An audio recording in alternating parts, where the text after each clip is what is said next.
오늘 우리에게 주시는 말씀은 마가복음 14장 53절에서부터 65절까지 말씀입니다. 신약성경 81페이지입니다.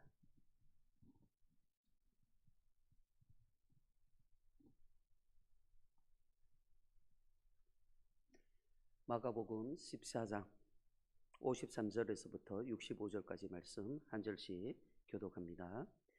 그들이 예수를 끌고 대제사장에게로 가니 대제사장들과 장로들과 서기관들이 다 모이더라. 베드로가 예수를 멀찍이 따라 대제사장의 집들 안까지 들어가서 아랫 사람들과 함께 앉아 불을 쬐더라.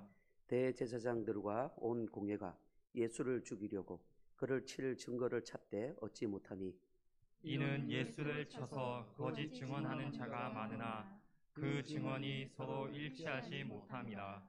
어떤 사람들이 일어나 예수를 쳐서 거짓 증언하여 이르되 우리가 그의 말을 들으니 손으로 지은 이 성전을 내가 헐고 손으로 짓지 아니한 다른 성전을 사흘 동안에 지으리라 하더라 하되 그 증언도 서로 일치하지 않더라. 대제사장 가운데 일어서서 예수에게 물어 이르되 너는 아무 대답도 없느냐? 이 사람들이 너를 치는 증거가 어떠하냐 하되 침묵하고 아무 대답도 아니하시거늘 대제사장이 다시 물어 이르되 내가 찬송받을 이의 아들 그리스도냐? 예수께서 이르시되 내가 그니라.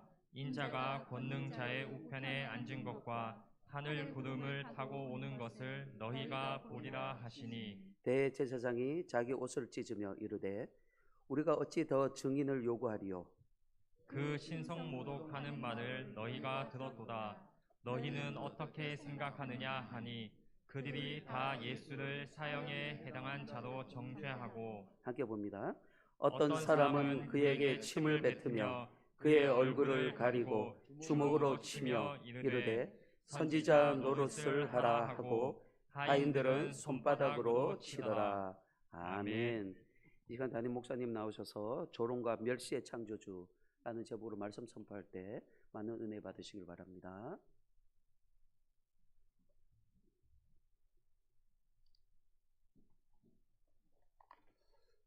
우리 연주교 성도님 반갑습니다.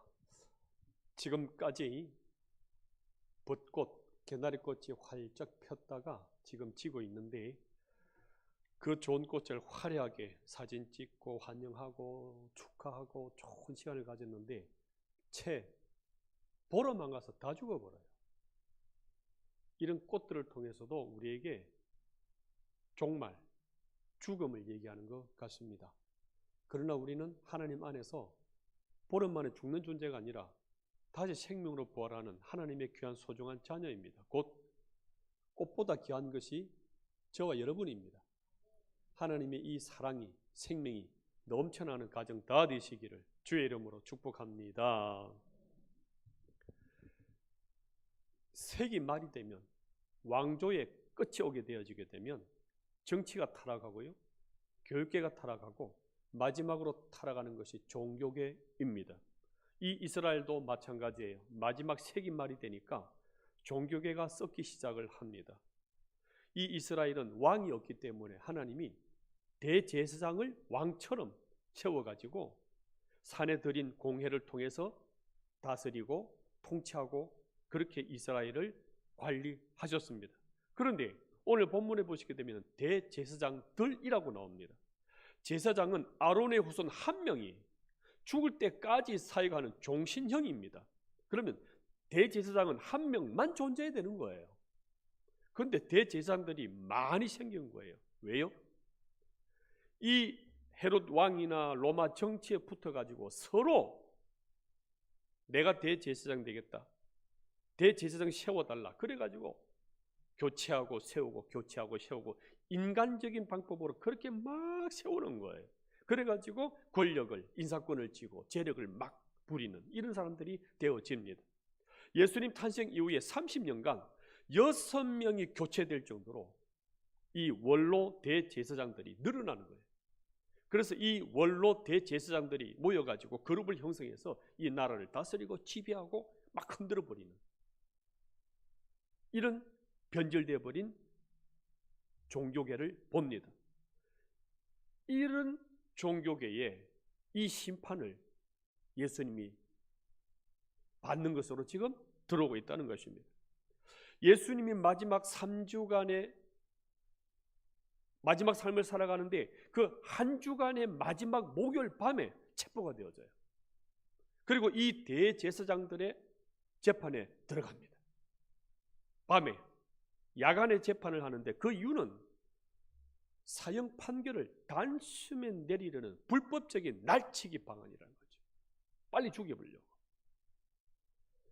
그래서 베드로가 멀찍이 따라가고 바라보니까 정말 이 예수님은 기적적으로 12영이나 되는 군대를 동원해 가지고 이 로마 군대나 이 대제사장들의 법정을 회파시키고 나올 줄 알았는데 오히려 점점점 따라가는 모습이 진짜 죽으러 가는 거예요.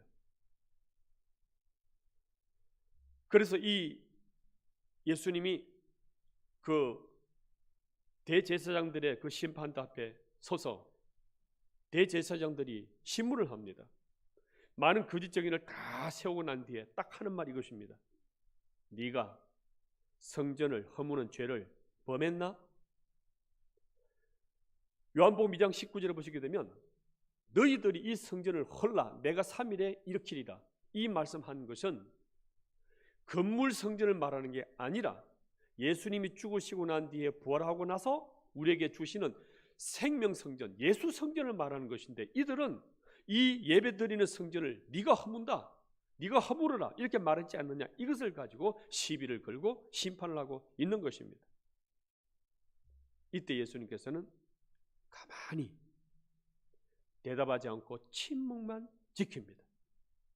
이스라엘의 고대 근동 땅은 구전 문화가 발달되어 있고요, 대화의 예절을 하는 민족이고요, 대화와 토론이 많은 나라예요.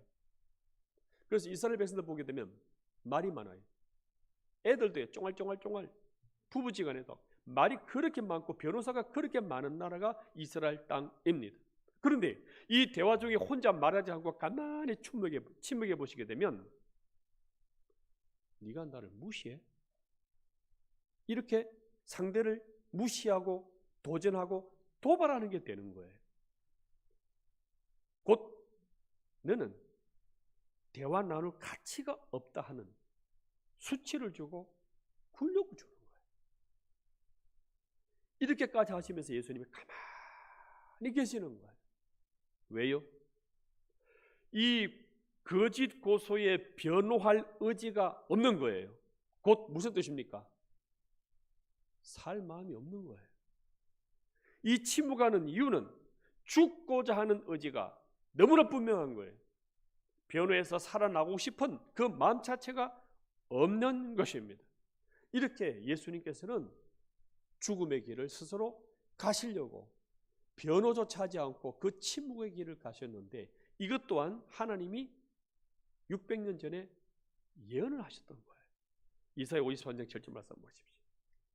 그가 곤욕을 당하여 괴로울 때에도 그의 입을 열지 아니하였으며 마치 도수장으로 끌려가는 어린 양과 틀 깎는 자 앞에 잠잠한 양같이 그의 입을 열지 아니하였도다 말씀하고 있습니다. 곧 개인의 욕심, 개인의 이익을 위해서 말하고 사는 것이 아니라 철저히 하나님 말씀대로, 하나님의 뜻대로 예수님은 그 죽음의 길을 기꺼이 걸어갔던 것입니다.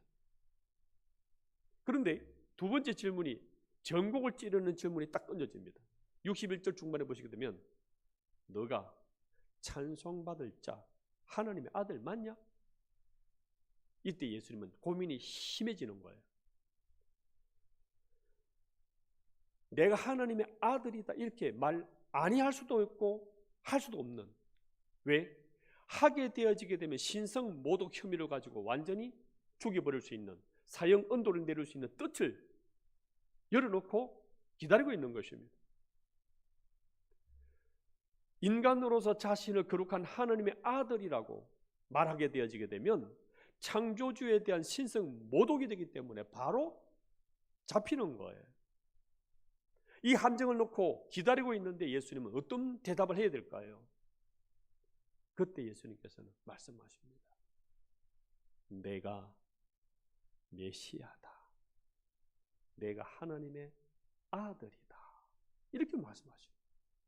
이때 이 서기관, 대제사장, 장로, 이 사내들인 공회원들이 바로 옷을 찢으면서 이 이상 무슨 증거가 필요하나? 사형 언도를 내리는 것입니다. 62절 보십시오. 예수께서 이르시되 내가 거니라. 인자가 권능자의 우편에 앉은 것과 하늘 구름을 타고 오는 것을 너희가 보리라. 이 말씀은 다니엘 7장 14절 말씀이에요. 이 말씀을 성취하러 오신 그 메시아 하나님의 아들이 바로 나다. 이 말은 무슨 말씀이에요? 나를 죽이라 이 말입니다. 그건 이 사내들인 공회원들, 이 대제사장, 서기관, 장로들 입장에서는 무엇입니까? 너 같은 인간이 어떻게 하나님의 아들이란 말할 수 있냐? 엘로힘 전능자 하나님의 아들을 그렇게 네가 말할 수 있냐? 딱 잡아서 재판에 넘기기는 너무나 결정적인 말을 하게 되는 겁니다. 이것은 회피하지 않고 나를 잡아가라는 선언입니다. 죽기로 작정을 하시고 선언한 이유는 무엇입니까?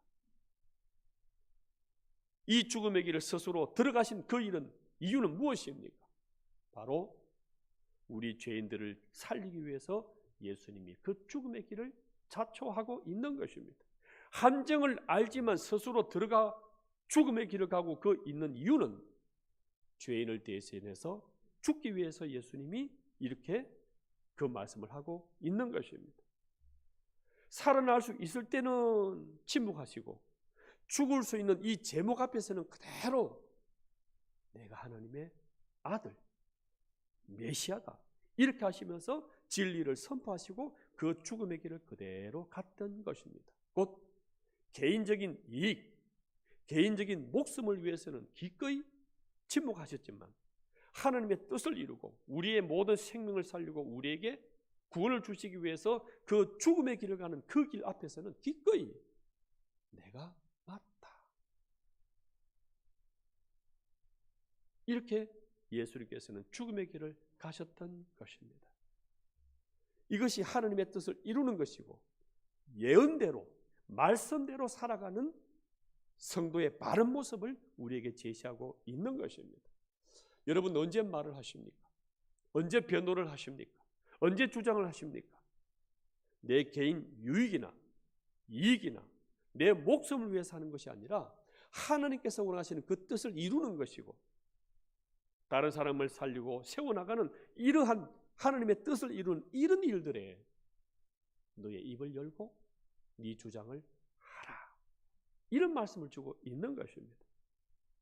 이렇게 예수님께서 내가 그 메시아다 이렇게 딱 선포를 하니까 이들이 옷을 찢으면서 이 신성 모독할 이 죄인을 향하여 무슨 말이 더 필요하냐 바로 재판으로 넘겨버립니다. 이때 이 진리 선언을 하고 난 이후에 우리 죄인들을 위해서 죽기로 작정하시고 선언하신 이후에 어떤 일이 생깁니까?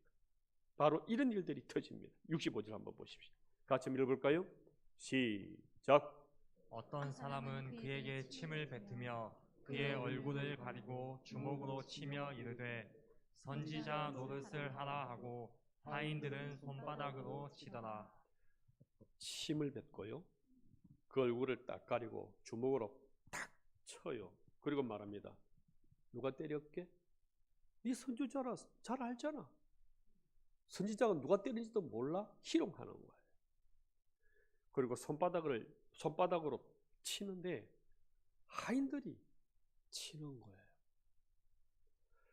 여러분, 지금 창조주가 피조물 죄인들에게 얻어맞고 있는 거예요. 창조주 하나님 아들이 하인, 종에게 뺨을 맞고 있고요. 주먹으로 맞고 있는 거예요. 이 예수님의 얼굴은 침으로 피로 범벅이 돼갖고 눈을 잘 못 뜨기. 그게 창조주의 모습입니다. 하인들이 손찌검, 주먹으로 이렇게 때리면 여러분 기분이 어떨 것 같아요? 이것은요, 왕이 메시아한테 침뱉음 당하는 거예요. 늙은 어머니가 페룬 아들한테 뺨을 맞는 거예요. 장군이 병졸한테 뺨 맞는 거예요. 뺨 맞고 침뱉음 당하는 것은 신체적 고통보다도 정신적 모멸감, 이게 더 큰 거예요. 여러분, 사과상자 싣고 배달을 가다가 섬에 노탈해서 거기에 팍 쏟아졌어요. 그때 여러분,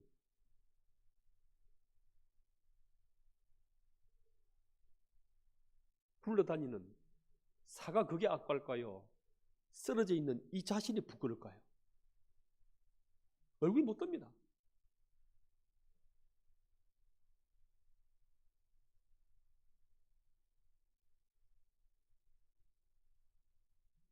때린 자가 누군지, 침뱉은 자가 누군지 잘 압니다.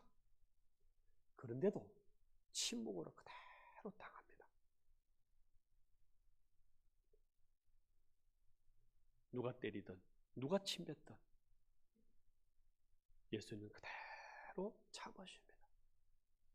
왜 그러실까요? 모욕을 당하고 굴욕, 수치를, 조롱을 당하는 그 이유는 왜일까요?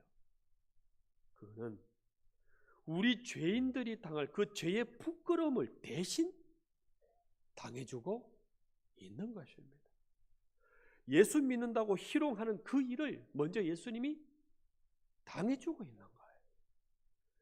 내가 삶 속에서 무능력하다고 수치를 주고 그것밖에 못해 하는 부족함을, 수치당하는 이 모든 것을 대신해서 지금 예수님이 당해주고 있는 것입니다. 내가 가난하고 우리 집안이 빈약해서 열등감 많아서 모욕을 당하고 있는 그런 모습들까지 먼저 예수님이 당해주고 있는 거예요. 내가 완벽하지 못해. 그래서 실수가 많아요. 흐리멍텅해요. 그런 실수를 당할 때 가지는 어떤 굴욕들, 그런 부분들까지 다 예수님이 먼저 당해주고 있는 것입니다. 베드로전서 2장 23절 말씀 같이 한번 읽어볼까요? 시작. 욕을 당하시되 맞대어 욕하지 아니하시고 고난을 당하시되 위협하지 아니하시고 오직 공의로 심판하시는 이에게 부탁하시며 이를 위하여 너희가 부르심을 받았으니 그리스도도 너희를 위하여 고난을 받으사 너희에게 본을 끼쳐 그 자취를 따라오게 하려 하셨느니라. 아멘. 우리는 죄인이고 부실해요. 그래서 우리의 목숨을 살리기 위해서 그 십자가 죽음의 길을 가셨을 뿐만 아니라 우리 생활 속에서 일어나는 실수로 인한 모든 모멸감들, 열등감을 통해서 나타나고 있는 모든 부끄러움들, 연약한 죄인으로서 살아가면서 나타나는 모든 부족감들에 따르는 수치들, 이 모든 부분들까지도 다 당해주시고 덮어주시고 씻어주기 위해서 예수님이 돌아가셨다, 이 말씀을 하고 있는 것입니다. 그래서 우리 죄인들을, 이 약한 존재들을 살리고 세울 수 있는 유일한 길은 하나님의 아들이 대속해 주시고 그 수치를 대신 다 당해 줌으로써 우리를 살려주는 이 길을 예수님이 가셨던 것입니다.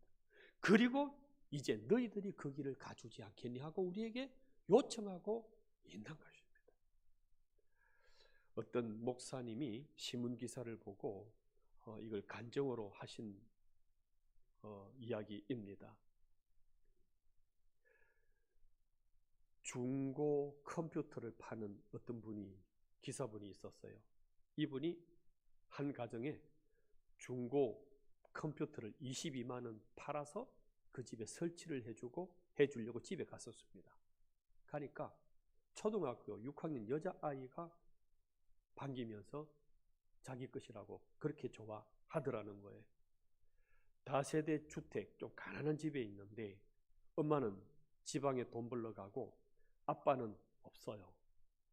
할머니랑 같이 살고 있는데 그 둘이서 살고 있는 가운데 어렵게 힘들게 이 중고 컴퓨터를 할머니가 구해준 것 같은 거예요. 그래 자기 컴퓨터가 생기니 얼마나 이 여학생이 좋아하고 기뻐하겠습니까? 설치를 다 마치고 이제 트럭을 타고 딱 나가는데 그 바로 앞에 버스 정류장에 이 여학생이 서 있더라는 거예요. 그래서 창문을 열고 어느 방향으로 가니 태워줄게 하니까 무슨 동으로 간다는 거예요. 그래서 고마워요 하고 같이 타고 갑니다. 타고 중간쯤 가고 있는데 이 여학생이 아저씨 화장실이 좀 급해요. 좀 차를 세우면 안 될까요? 조금만 더 가면 이제 도착하는데 시간이 너무 뺏기지 않겠나? 조금만 참으면 안 될까? 그래도 급해요. 그래서 이 아저씨가 급한 나머지 어느 빌딩 앞에다가 차를 탁 세웠어요. 그랬더니만 이 여학생이 민망해서 그런지 아저씨 그냥 먼저 가세요. 태워주기만 해도 고마워요 하고서는 뛰어가는 거예요. 그래도 이 기사 아저씨가 그래도 기다려주자 하고서는 조금만 기다려주려고 이렇게 앉아있는데 깜짝 놀랄 일이 생긴 거예요. 옆 좌석 그 앉은 자리에 보니까 피가 흥건히 이렇게 젖어 있더라는 거예요. 짐작컨대 이 6학년 여학생이 아마 초경을 처음 한 것 같은 느낌을 직감적으로 알았던 거예요. 그래서 이 아저씨 입장으로서는 도울 길이 힘드니까 아내에다가 전화를 하게 된 거예요. 여보, 쏘고 타고 생리대 사서 빨리 택시 타고 빨리 와줘. 그러면 아무리 빨리 오더라도 이미 1시간은 지날 거 아니에요. 그래서 아내가 왔는데 혹시 학생이 아직 화장실에 있을까? 걱정하면서 이 아내가 화장실에 들어가니까 화장실 칸이 3칸이 있는데 한 곳이 잠겨 있더라는 거예요. 얘, 너 거기 있니? 조용히 해요. 나는 컴퓨터 기사 아저씨 부인 언니야. 너 거기 있니? 조용하던 중에 목이 많은 소리로 네 하더라는 거예요. 문을 탁 열어서 얼굴을 보자마자 민망했던지 어색한 미소를 딱 짓는데 이렇게 들고 있는 쏘고 생리대를 보고 울음을 왈칵 터뜨리더라는 거예요. 그리고 기록합니다. 혼자서 그 좁고 어두운 곳에서 이 어린아이가 얼마나 외롭고 힘들었을까. 이 아내가 남편에게 전화를 하면 소리가 들리니까 참 지혜롭죠. 문자로 넣은 거예요. 여보, 한 5분만 시간을 더 끌 테니까 빨리 가서 꽃다발 하나를 사가지고 와줘. 정상적인 가정은 초경을 하게 되어지면 축하해주고 기쁜 일로 파티 벌려주는 것을 이 아내가 생각하게 된 거예요. 우리 딸이 드디어 여성이 되었다. 생명을 탄송할 수 있는 어머니가 될 수 있는 귀한 몸이다 하고서는 축하해주는 이 파티를 생각하면서 선물을 사오라고 얘기했던 거예요. 이 기사 남편이 한참 만에 달려와가지고 꽃다발을 주고 건네주고 나가게 된 거예요. 그래서 이 꽃다발을 주고 아내가 축하해주고 너 귀한 몸이야 격려하고 이제 같이 밖으로 나오는데 딱 보니까 이 아이의 눈이 퉁퉁 부어 있는 거예요.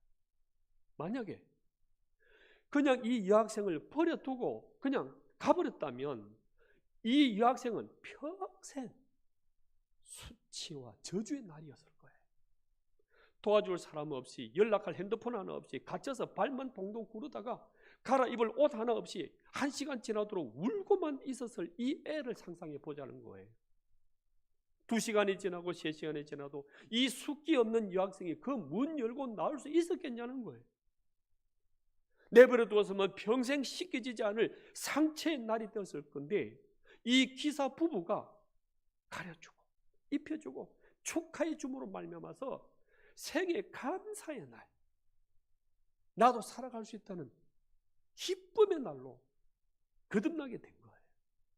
생각만 해도 고마운 날, 축복의 날, 얼마나 가슴 뿌듯하게 살아갈 수가 있겠습니까? 이 기사 부부가 근무 중에도 자기 시간을 바쳐서 작은 돈을 바쳐서 이 학생을 살려주게 된 거예요. 이 운전기사가 예수님인 거예요. 죄인을 그 죄를 덮어주시고 구원의 세월을 입혀주시기 위해서 목숨을 바쳐서 십자가 죽어주신 분이 이 예수님이신 거예요.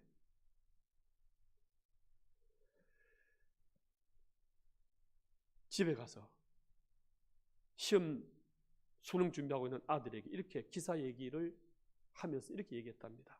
아들아, 너가 명문대 안 가도 좋아. 화려한 자랑할 수 있는 그 인생 안 살아도 좋아. 이 기사 부부처럼 인생을 살면 좋겠다. 그것이 하나님의 뜻이고 하나님의 사랑이고 우리 성도의 뜻이다. 우리는 말만 할 게 아니라 이로만 갖고 살 게 아니라 이 하나님의 구원을 받고 생명을 얻은 하나님의 자녀고 십자가의 그 죽음을 아는 우리라면 지금도 이 도움이 필요한 자, 우리의 손길을 기다리는 이 자들에게 내려가는 그 삶을 사는 것이 이 고난주간의 메시지라는 것입니다. 부끄러움을 덮어주고 수치를 가려주고 하는 이 길을 예수님이 먼저 걸어가시는 거예요. 이제는 우리가 덮어주고 세워주고 하는 그 길을 가는 우리 연적의 모든 성도님 다 되시기를 주의 이름으로 축복합니다. 찬송가 151장 찬양하시면서 준비하신 예물 드리도록 하겠습니다.